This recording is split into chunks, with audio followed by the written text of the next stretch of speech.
Comenzamos. Bien chicos, buenas tardes a esta ya tercera clase de sistema operativo. El día de hoy vamos a ir a definir ya lo que es el sistema operativo y vamos a ver las partes que contribuyen, las tareas que realiza un sistema operativo para que éste sea considerado como tal, sea un sistema operativo moderno.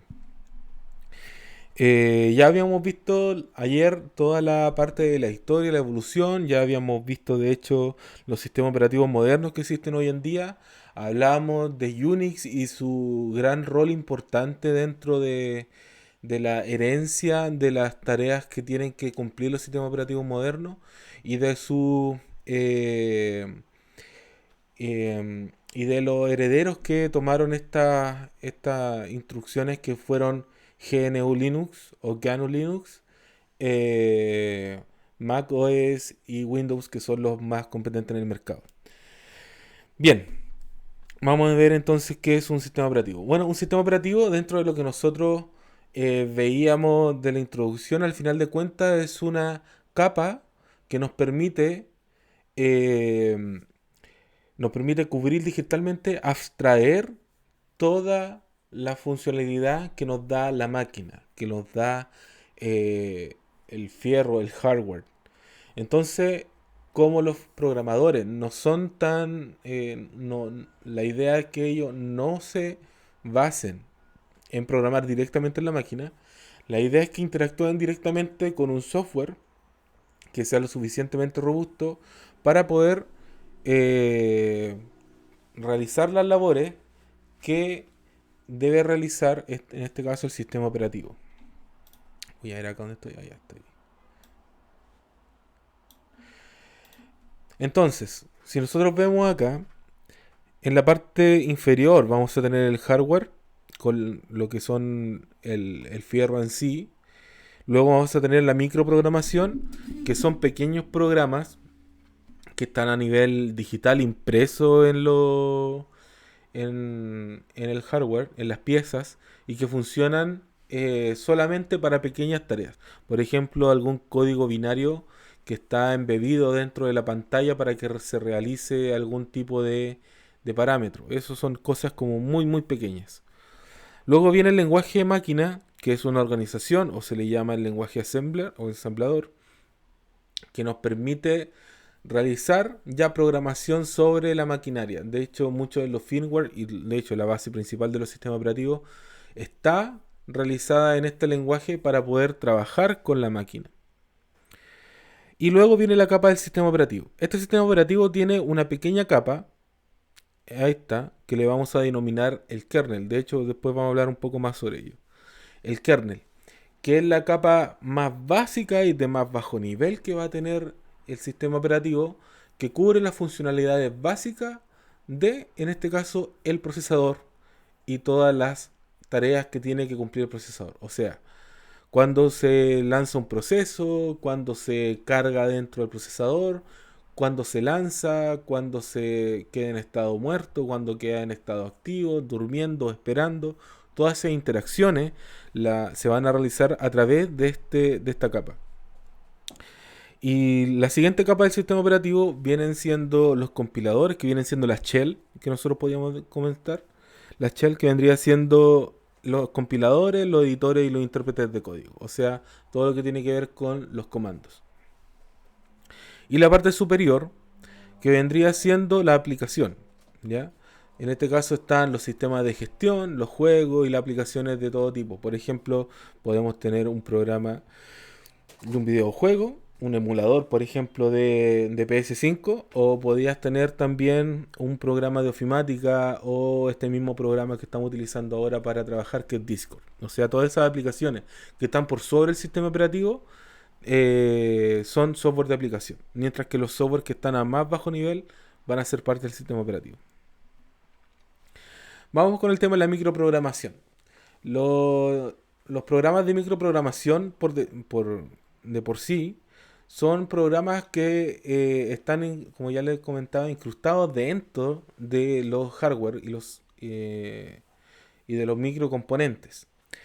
La única forma para poder acceder a ellos y la forma que nos permite trabajar estas máquinas, por ejemplo, activar los ventiladores o activar el booster del microprocesador, se pueden hacer a través de la BIOS o de la UEFI, que son dos versiones. Primero la BIOS, que fue la encargada de poder trabajar con los componentes básicos, y UEFI, que viene siendo una renovación y también una aplicación en paralelo, que comenzó a utilizar este estándar para poder acceder a estas configuraciones de microprogramación.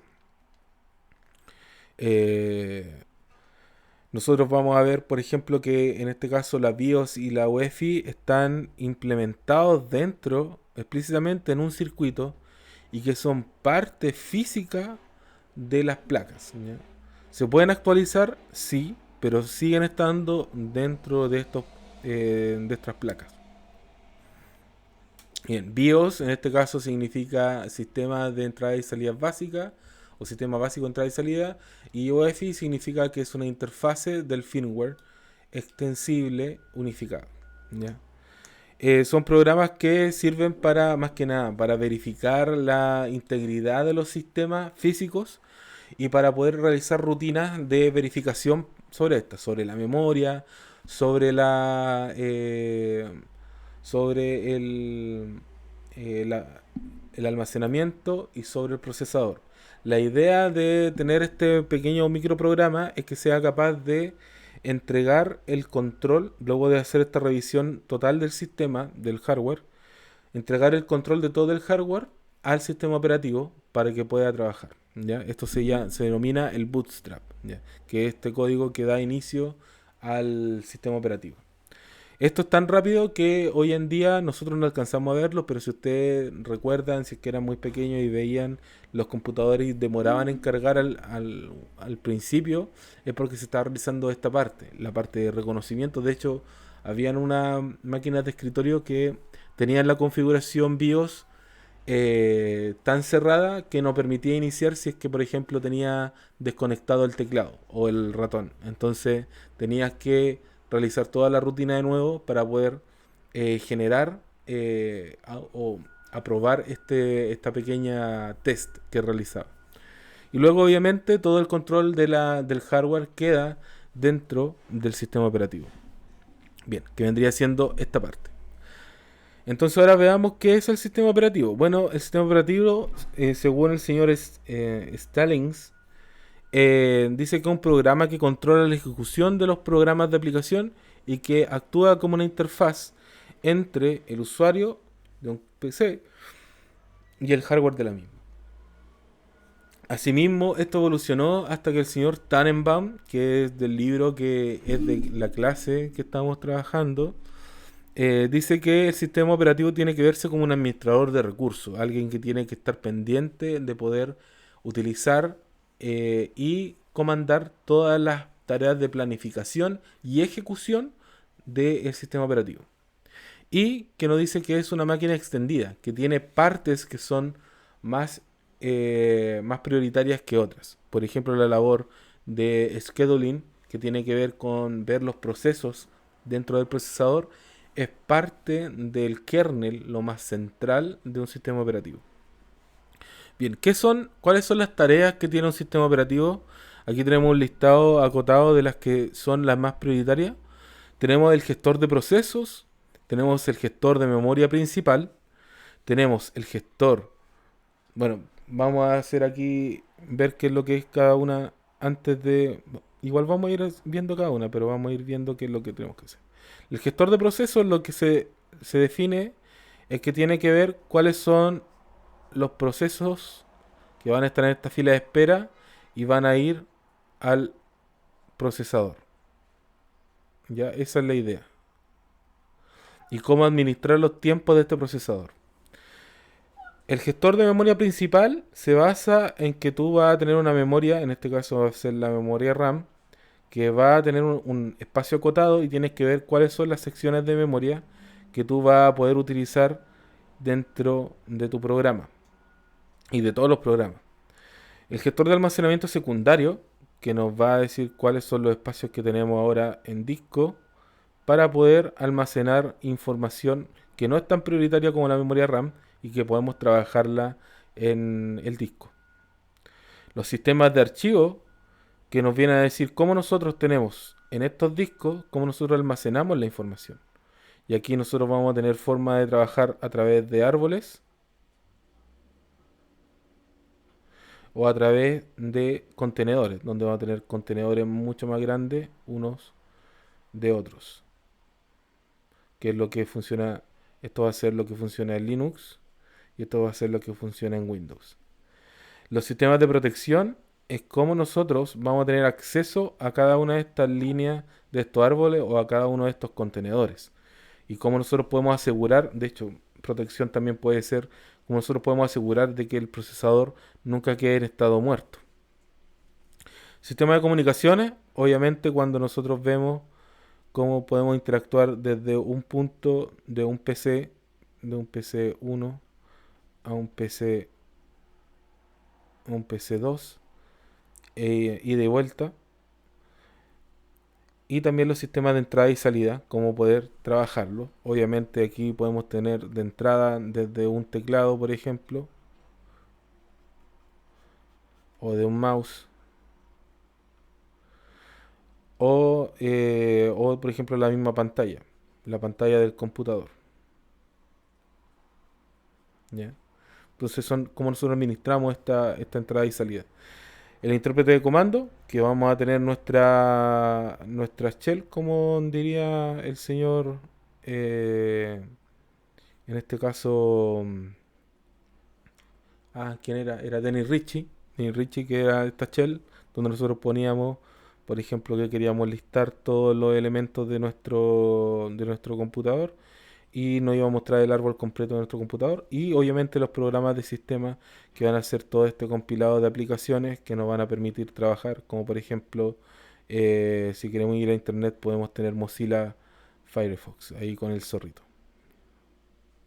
¿Ya? Entonces tenemos un montón de aplicaciones que podemos trabajar en este caso. Una de las cosas que podemos ver entonces es que todos los sistemas operativos tienen que cubrir con todas estas tareas. ¿Ya? De las más principales, el gestor de procesos, de memoria, de almacenamiento secundario, de archivos, cada uno de ellos están en distintas partes de nuestro sistema operativo. ¿Ya? Unas están en el kernel y otras están más afuera, en la parte de aplicaciones. ¿De dónde nace esto? Bueno, como ya lo hablábamos, el señor Dennis Ritchie nos hablaba de cómo trabajaba Unix, y es porque todas estas cosas que estamos trabajando vienen del desarrollo de Unix en el año 72. Entonces, nosotros podemos utilizar este software como base teórico de todos los demás software. Y a este estándar se le denominó el estándar POSIX, ¿ya? Que en realidad tiene que ver con la interfaz de sistema operativo portable. Entonces, cada sistema operativo tú puedes trabajarlo en base a esta característica o concepto POSIX, ¿ya? Que tiene que ver con que la portabilidad de aplicaciones, que la robustez, el multiusuario, la multitarea, lo orientado a redes, ¿ya? Y también los sistemas distribuidos. Bien, sobre esto hay una evolución que nosotros podemos ver acá, en donde tenemos esto, no sé si alcanzo a hacerlo más chiquitito, donde podemos ver la evolución desde el año 69, donde tenemos sistemas operativos que eran de este estilo. En este caso aquí nace el proyecto de Unix en el año... A ver, a ver, a ver.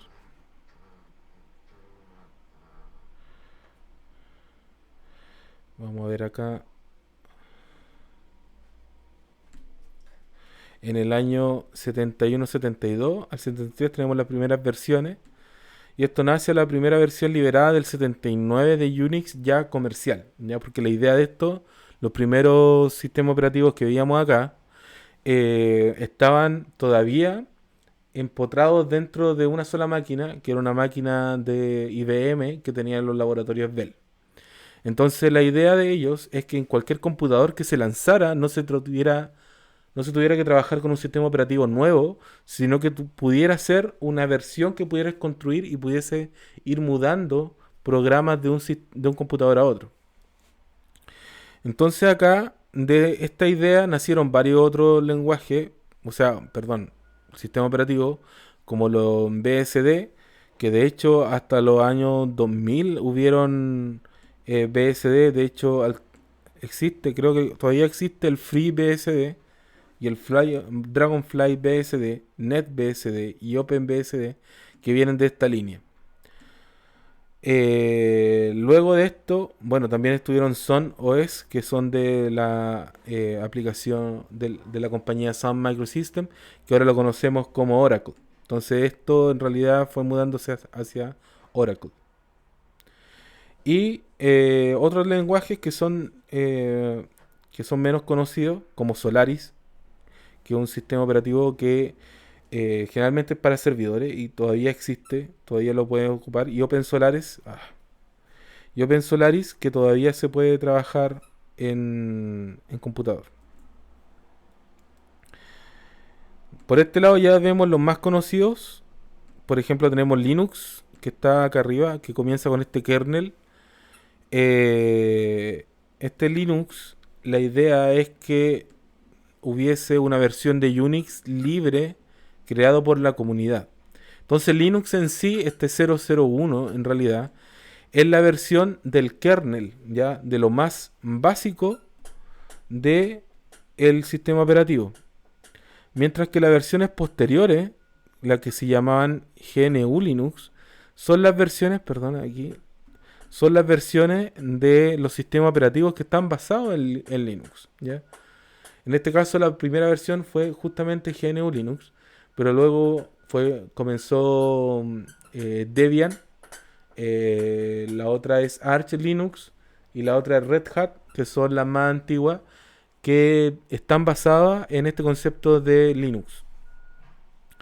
Y hay otro que está aquí por el costado, que comienza en el año 87-88, que es este sistema operativo que se llama Minix. Este sistema operativo es un sistema operativo académico, de hecho es un sistema operativo en miniatura, que lo creó este caballero Tannenbaum, que decíamos que es el caballero del libro, y que la idea de él es crear un sistema operativo lo suficientemente pequeño para poder ser utilizado en un computador, ¿ya? Y resulta que todavía está en desarrollo, porque a pesar de que es un sistema operativo pequeño, tiene innovaciones súper importantes, como el, el uso optimizado de recursos, por ejemplo, de recursos de memoria o recursos en red, y compactación de datos. Entonces, muy, muy, muy importante ese caballero. Y obviamente de aquí nacen todas estas líneas de Mac OS y todo lo que nosotros conocemos como las aplicaciones de de Apple. ¿Y de dónde, ustedes dirán, de dónde nace todo esto de Windows? Que es la otra idea. Y es que en estos programas que se llamaban, que fueron la primera versión de Unix, desde acá, Unix 32, comienzan a crearse estos sistemas que fueron los BASIC, ¿ya? Que aquí justamente aquí no están en esta gráfica, pero son justamente la base inicial del sistema operativo que después conocimos como Windows, ¿ya? Ahora sí, vamos a las tareas entonces de cada uno de estos sistemas operativos. Bien, la primera parte de los sistemas operativos es la gestión de los recursos, ¿ya? ¿Y cuál es la gestión de estos recursos? La primera y más importante es la gestión de la CPU, de la memoria, los discos y los dispositivos de entrada y salida. Eso es lo prioritario que se tiene que preocupar el computador. Otras cosas, por ejemplo, como las redes, la comunicación, la seguridad, son cosas que se van instruyendo mucho más adelante con capas que nos permitan abstraer y encapsular todas las funcionalidades de nuestros recursos. ¿Cuál es la idea de esto? Que resulta que los recursos son escasos. No podemos hacer uso de toda la memoria que quisiéramos. De hecho, inclusive hoy en día con computadores que tienen 8 GB de memoria o incluso 12 o incluso 16, Si tú le sigues cargando programas y más programas, resulta que siempre va a haber un límite en lo que nosotros podemos cargar en memoria y la memoria que nosotros tenemos disponible, ¿ya? Entonces siempre vamos a tener que tener la forma en cómo nosotros podemos optimizar eso, esos recursos. Así también, entonces nosotros tenemos que ir creando este concepto de los procesos. Los procesos en sí, y luego lo vamos a ver ya en código, eh, son los es la ejecución de cada uno de los programas que nosotros tenemos. Por ejemplo, si nosotros tenemos el programa de PDF, acá el Adobe Reader, nosotros podemos abrir este programa y al abrir este programa, al ejecutarlo, crea un proceso. Y ese proceso está compitiendo constantemente con todas las demás aplicaciones por el uso del tiempo de la CPU. Y eso es lo que nosotros también tenemos que ver y administrar. Cómo nosotros podemos hacer de que cada una de las aplicaciones tenga su tiempo disponible, su ráfaga de CPU disponible para poder trabajar y que no suframos de estos procesos que están acá abajo, que se llama starvation o la hambruna, ¿ya? La idea de esto es que podemos tener procesos que quizás son muy grandes y el procesador gasta mucho tiempo en ellos y el usuario queda en esta espera eterna de poder seguir trabajando y eso se le llama starvation, ¿ya? Bien, la gestión de memoria principal. ¿Cómo se tiene que trabajar en esto? Resulta que cada vez que nosotros tenemos una memoria, yo aquí la puedo dibujar. Si yo tengo la memoria RAM, voy a tener un espacio de memoria que va a estar siempre destinado para el sistema operativo y va a estar siempre destinado un espacio para los programas que están corriendo, ya para las aplicaciones. Aquí vamos a poner que son las apps. Y todo lo demás puede estar libre. Sin embargo, aquí pueden haber secciones que son de otros programas, de otras apps, que están entre medio. Y resulta que yo tengo que ser lo suficientemente, o la máquina tiene que ser lo suficientemente inteligente para poder utilizar los espacios que están entre medio y no utilizar los espacios que están bloqueados. ¿Para qué? Para que no tengamos problemas, ¿ya? Entonces, la idea de esto es que nosotros podamos gestionar todas estas zonas que están libres y de las cuales están ocupadas, como estas, ¿ya? Decidir los procesos a cargar cuando haya memoria libre. O sea, si nosotros tenemos toda la memoria llena y se nos hace un espacio, poder reasignar este espacio libre. Reservar y liberar zonas de memoria según se solicite y realizar memoria virtual, utilizar el espacio de almacenamiento secundario como una expansión. A esto se le llama swap. Esto quiere decir que si yo tengo esto libre, esto muy lleno, perdón, si esto ya está completamente lleno de aplicaciones, de datos, de información, existe una técnica que de hecho hoy en día ya es común para todos los sistemas operativos, pero antes solamente la tenían el sistema operativo Linux o todo lo de esa línea, que se llama el swap. Y es que tú podías tener acá en tu disco, supongamos que acá vamos a tener nuestro disco duro, y dentro de este espacio de memoria vamos a tener espacio que va a estar disponible como si fuera una RAM 2, ¿ya? Y va a tener la misma aplicación, va a tener espacio de memoria que tú puedas asignar y todo.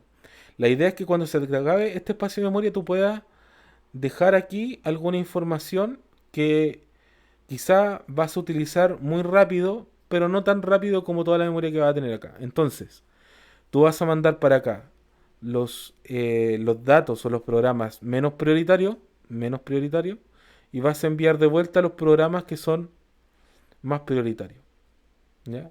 Entonces uno, de hecho, al principio, cuando uno instalaba Linux en un computador, te preguntaban cuánto espacio de memoria, en este caso, esta segunda RAM, espacio de memoria secundario, y vas a dejar, o memoria virtual, y vas a dejar para que pudiese funcionar esto. Y nosotros, por ejemplo, cuando recién instalé Linux, yo me acuerdo que tenía 4 GB de RAM y yo le instalé, me acuerdo que en ese tiempo, 8 gigas de la memoria para que funcionara. Y justamente con esto funcionaba la máquina sumamente rápido, muy muy rápido, a diferencia de cómo funcionaba con Windows. Ya. Bien, la siguiente es que nosotros vamos a tener la gestión de la entrada y la salida. Resulta que acá podemos tener los periféricos de entrada, que aquí son los clásicos, y los de salida, los clásicos. El tema es que nosotros, esto va evolucionando. Bueno, el teclado siempre va a ser el teclado a pesar del diseño que tenga. El mouse igual, puede ser inalámbrico, pero sigue siendo un mouse. Puede ser un trackpad, pero sigue siendo un mouse. El escáner, que obviamente el escáner y la impresora ahora sigue, es como uno solo, pero al final la funcionalidad sigue trabajando. El micrófono, que hoy en día tenemos que utilizar sí o sí. Las cámaras digitales, la webcam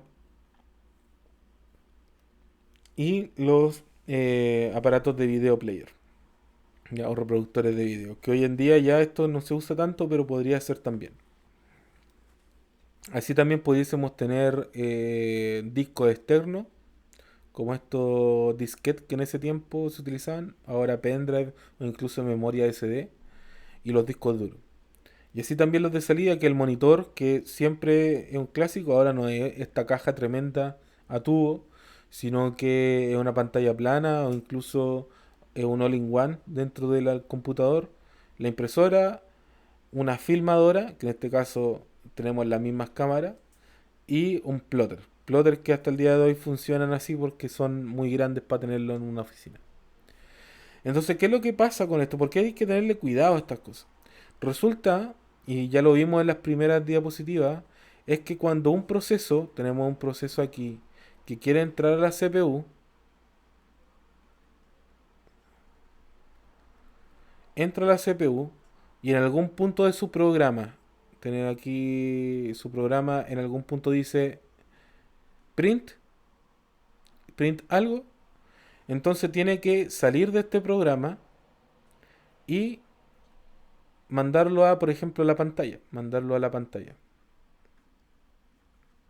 Y por lo tanto, aquí el procesador pierde tiempo, porque entra un proceso, se realiza lo que tenía que realizar, sale de acá y el proceso tiene que volver a la fila de espera para volver al procesador. Pero el tema acá es cómo yo optimizo cuál va a ser en este punto la entrada y la salida. Cómo yo espero o hago que el programa, el computador, sea capaz de interpretar esto. ¿Ya? Entonces el tema aquí es que el sistema operativo tiene que ser capaz de proporcionar una interfaz uniforme para el acceso de los dispositivos, como el tema de los drivers, por ejemplo, para que puedan tener acceso a esto. Proporcionar los drivers de cada dispositivo, tratar automáticamente los errores más típicos, utilizar caché del dispositivo de almacenamiento y planificar la forma óptima de peticiones de los discos. ¿Ya? Aparte de todo esto. Entonces, una de las cosas más importantes es justamente esto.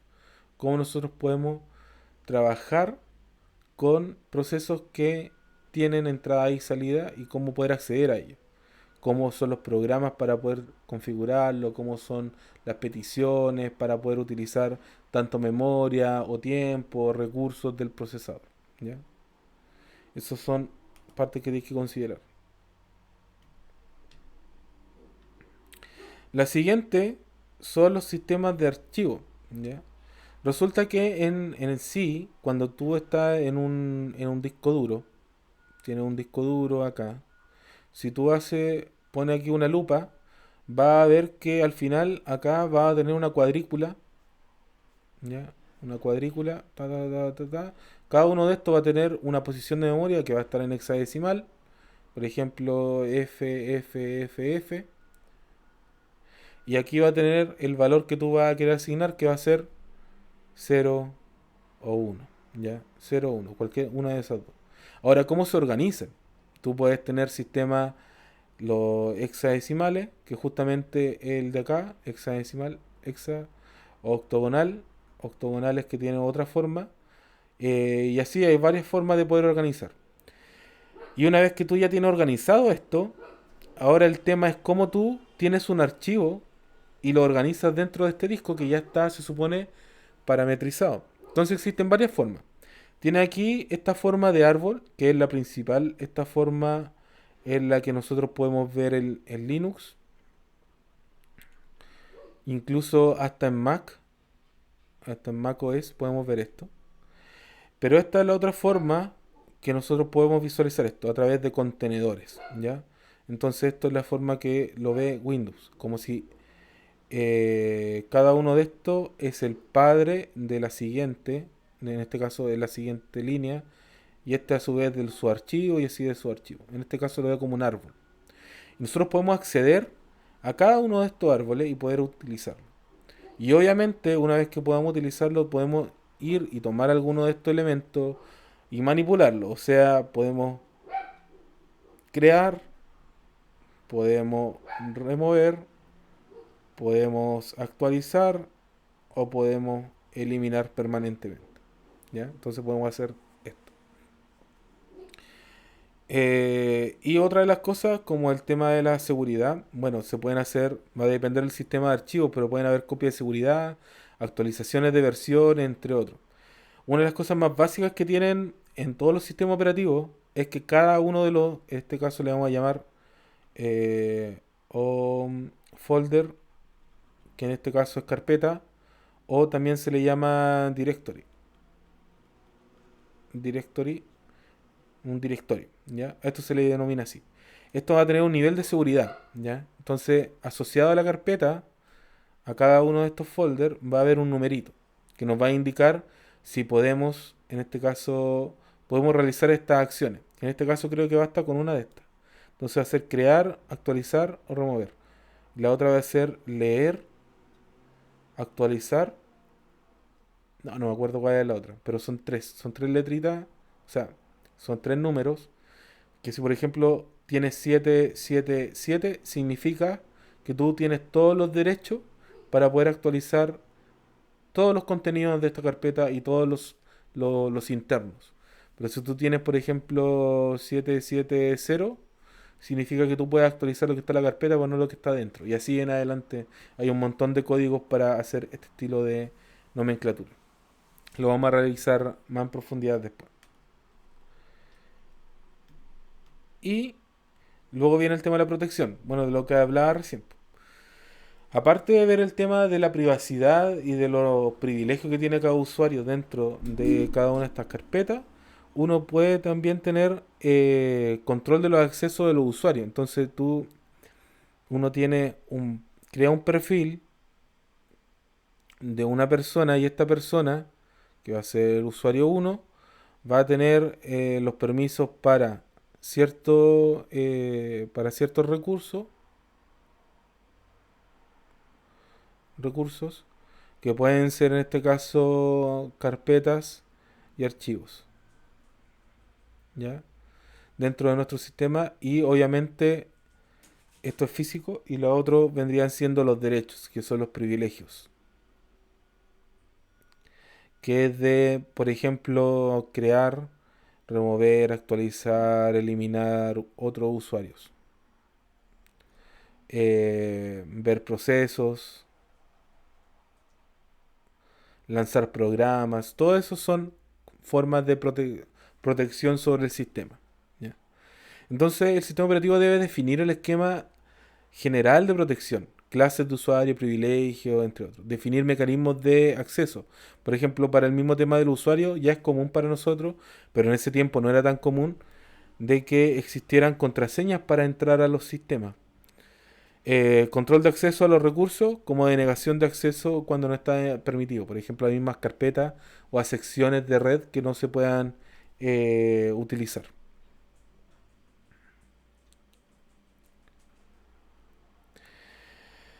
Cuando hablamos de red, se supone que ustedes van a tener o ya tuvieron una clase de redes, ¿ya?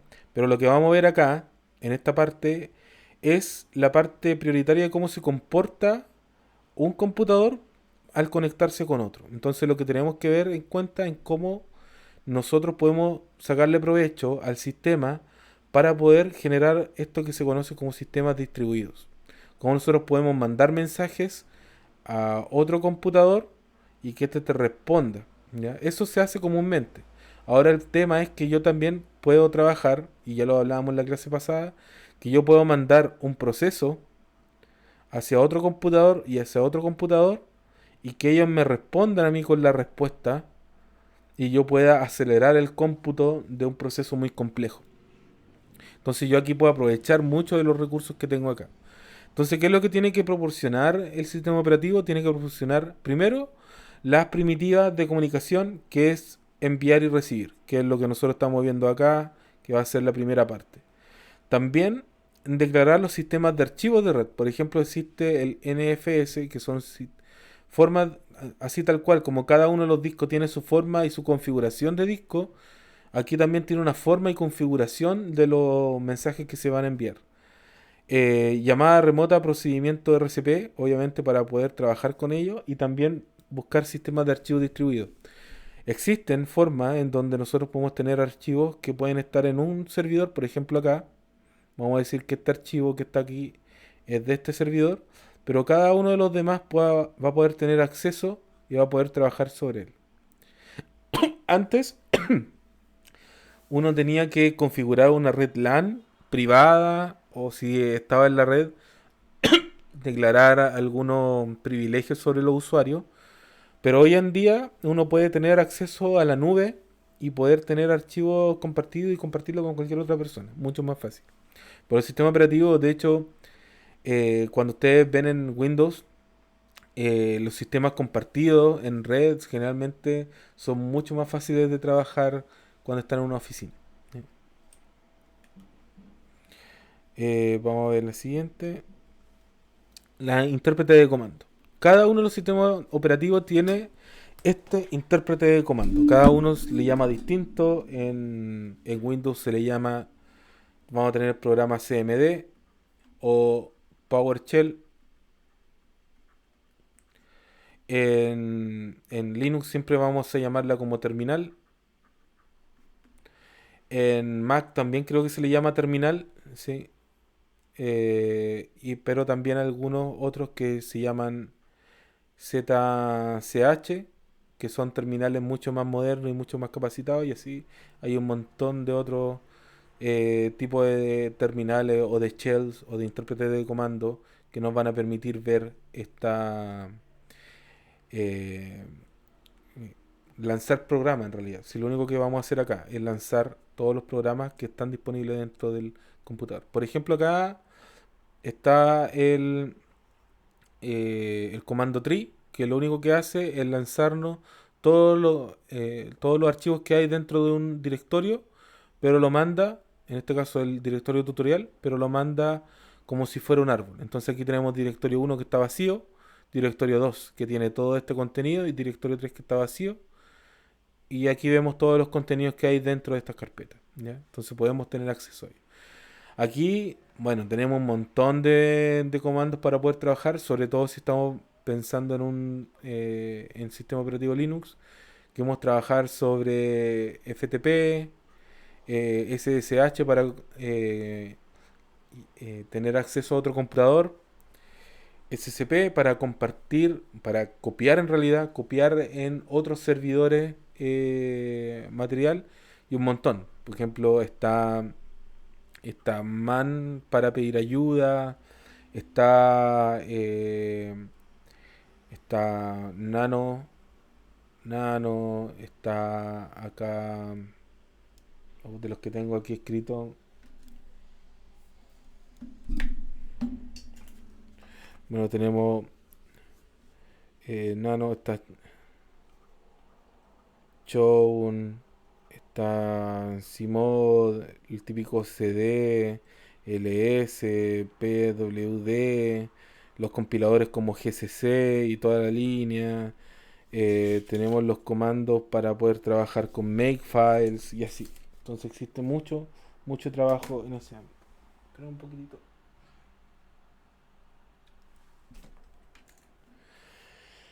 Ya. Entonces, lo siguiente es el lenguaje de programación. ¿Cómo vamos a acceder a todos estos trabajos? ¿Cómo vamos a poder trabajar en un sistema operativo? Primero, el lenguaje de programación por excelencia en sistema operativo es el lenguaje C. ¿Por qué? Porque sabemos que es el que tiene más intuición sobre los sistemas operativos, porque con ese se construyó Unix y por lo tanto todas las declaraciones están hechas para el lenguaje C. Aunque actualmente uno puede trabajar también con Rust o incluso con Node.js para trabajar en sistema operativo. Eh, Esto fue creado, bueno, información, fue creado por Dennis Rich en el 72, es una evolución del lenguaje B y la primera versión de C fue utilizada en el estándar de Unix System 5, o sea que no fue la primera versión que se utilizó totalmente pura en lenguaje C. Eh, de aquí lo más interesante es que la última versión está en el año 2018, que es la versión IEC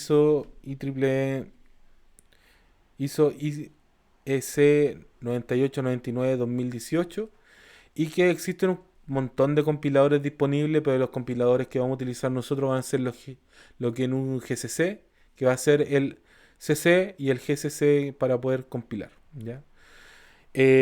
Hace un tiempo, junto con el profesor Cristian Vallejo, fuimos a la Universidad de Chile a conocer el supercomputador Lautaro y ellos nos comentaban el tema de los compiladores. En este caso, ellos nos mencionaban que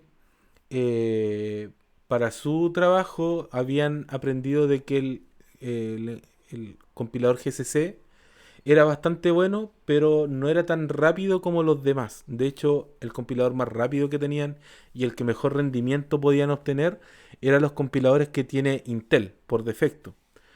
El problema es que, y nos comentaba después otro profesor, es que GNU, a pesar de que quizás no es el más rápido, tiene mejor ejecución, ¿ya?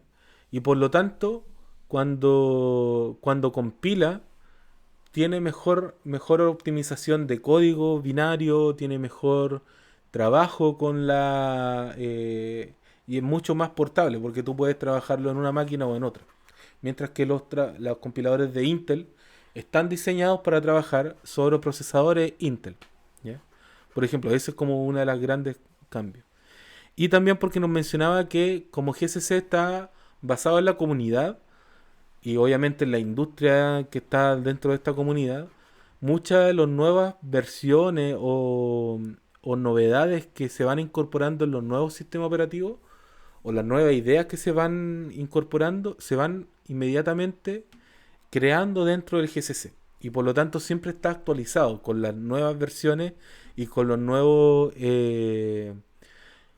con las nuevas alternativas que uno puede trabajar dentro del GCC.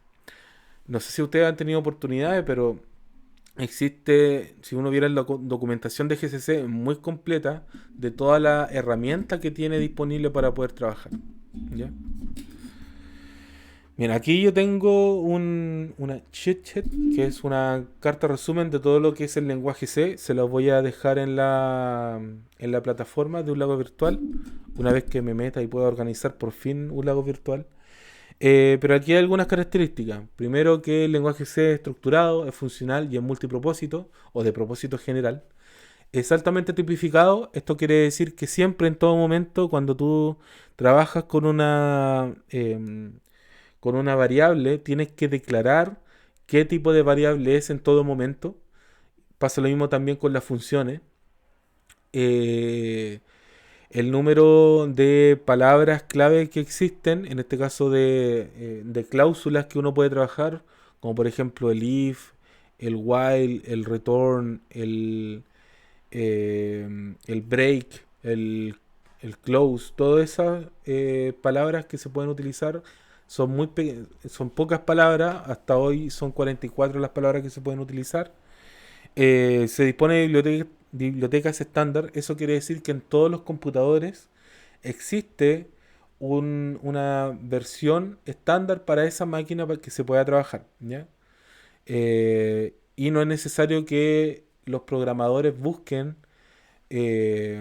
librerías exclusivas para una máquina. Esa es la idea del lenguaje C, que tú puedas ser estandarizado para cualquier máquina, a pesar de que tú tienes obligatoriamente que trabajar directamente en tu máquina con un lenguaje, o sea, perdón, con una compilación, y luego tienes que realizar exactamente el mismo procedimiento en otra máquina, volviendo a compilar, porque son dos máquinas distintas.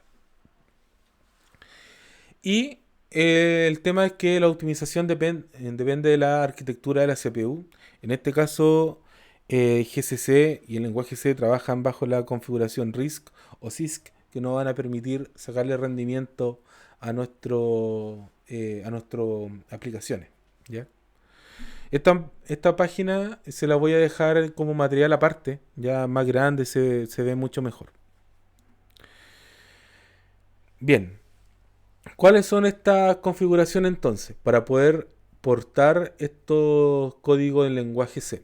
Bueno, primero el lenguaje C está basado en ANSI C, que son las teclas o los caracteres que nosotros tenemos en nuestro teclado. ¿Ya?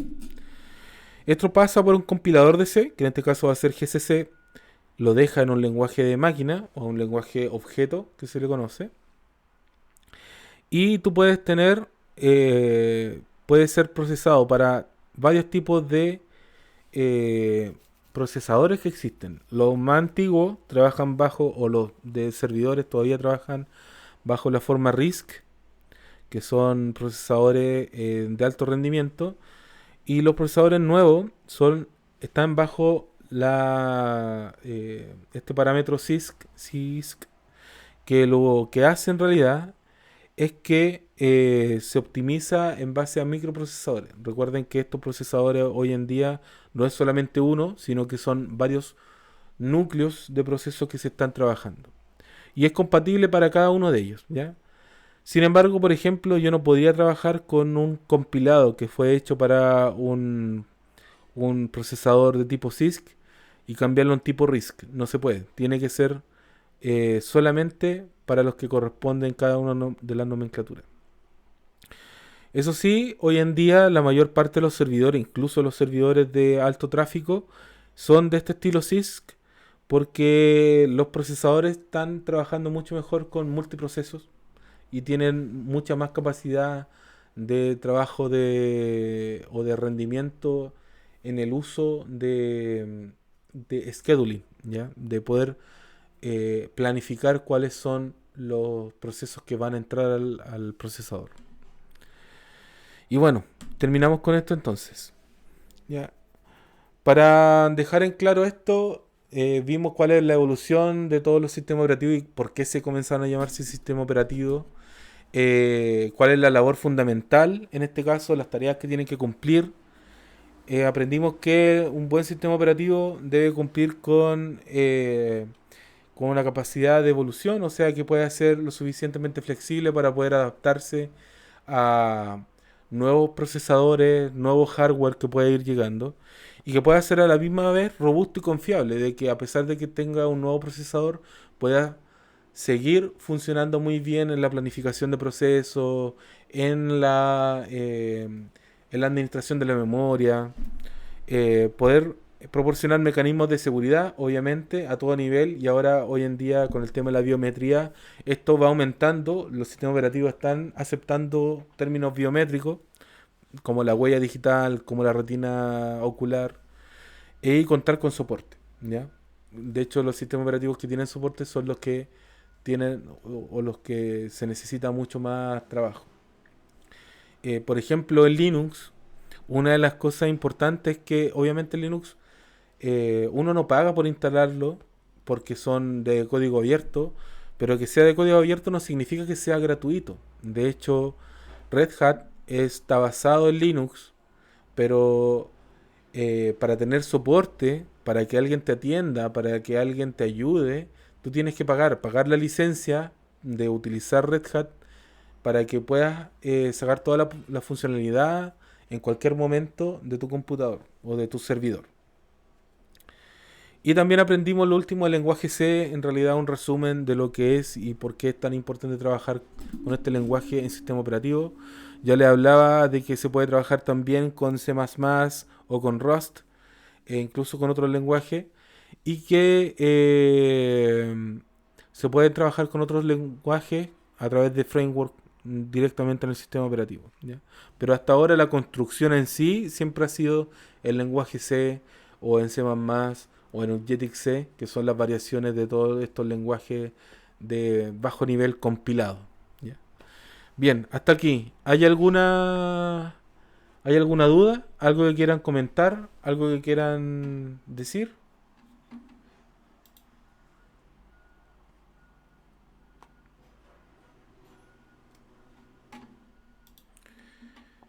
Bien, no hay dudas parece. Bien, para el día lunes, porque ya vamos a tener toda la semana, para el día lunes lo que vamos a hacer va a ser un repaso del lenguaje C y cómo podemos trabajar y también una introducción a Linux. Por lo tanto, también como actividad, le voy a pedir que cada uno de ustedes pueda escoger una distribución de Linux, ¿ya? De Linux, y pueda instalarla en su máquina directamente o a través de una máquina virtual como yo lo hago, ¿ya? Yo, por ejemplo, acá voy a mostrarle mi máquina virtual. En este caso yo utilizo VMware, pero también está VirtualBox, que también, de hecho aquí creo que también tengo VirtualBox. VirtualBox, Oracle MV VirtualBox, pero a mí me gusta más VMware. Y yo aquí tengo algunos sistemas ya implementados. Por ejemplo, tengo Linux Mint, que es mi preferido, la verdad, porque me siento cómodo con él. Es bien simple. Pero también está Elementary OS. Y también aquí tengo Windows 7, pero ese es otro cuento. Vamos a ver Linux Mint.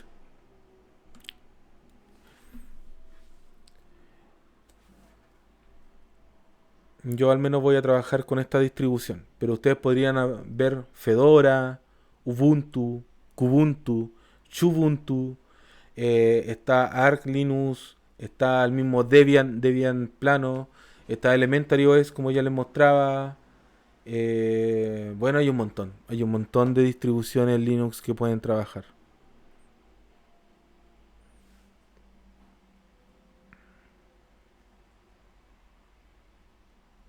Así que terminó que cargue esto, les muestro el programa y listo.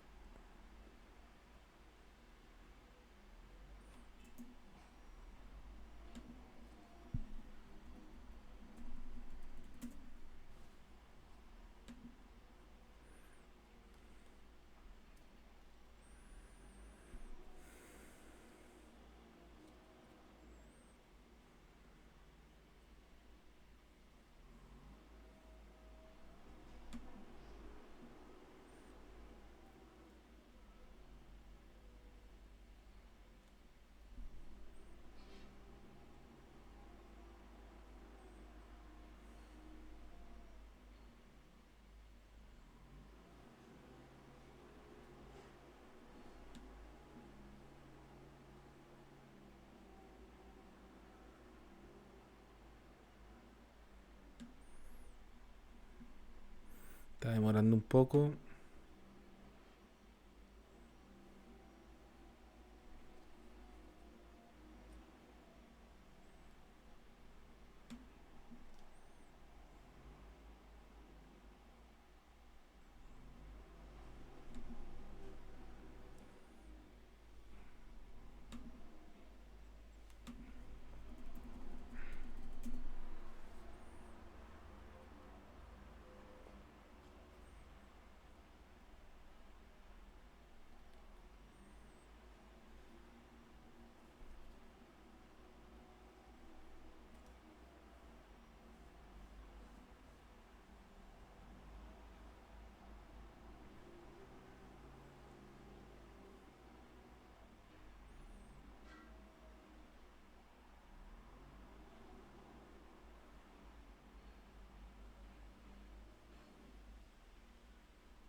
Que cargue, que cargue.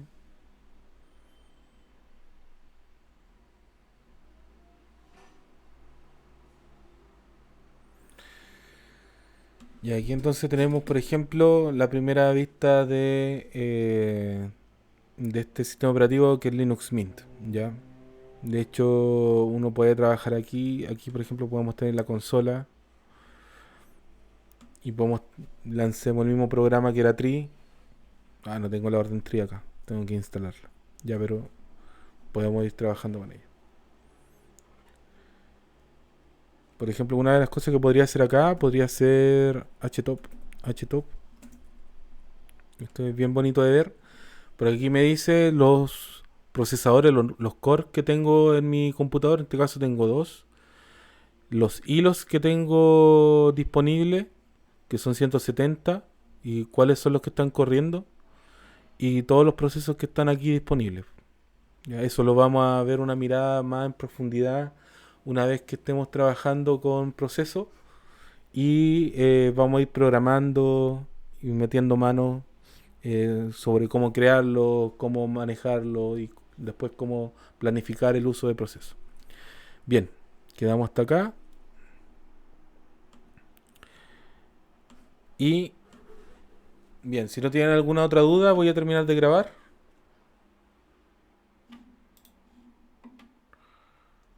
Ya bien chicos, termino de grabar. Ahora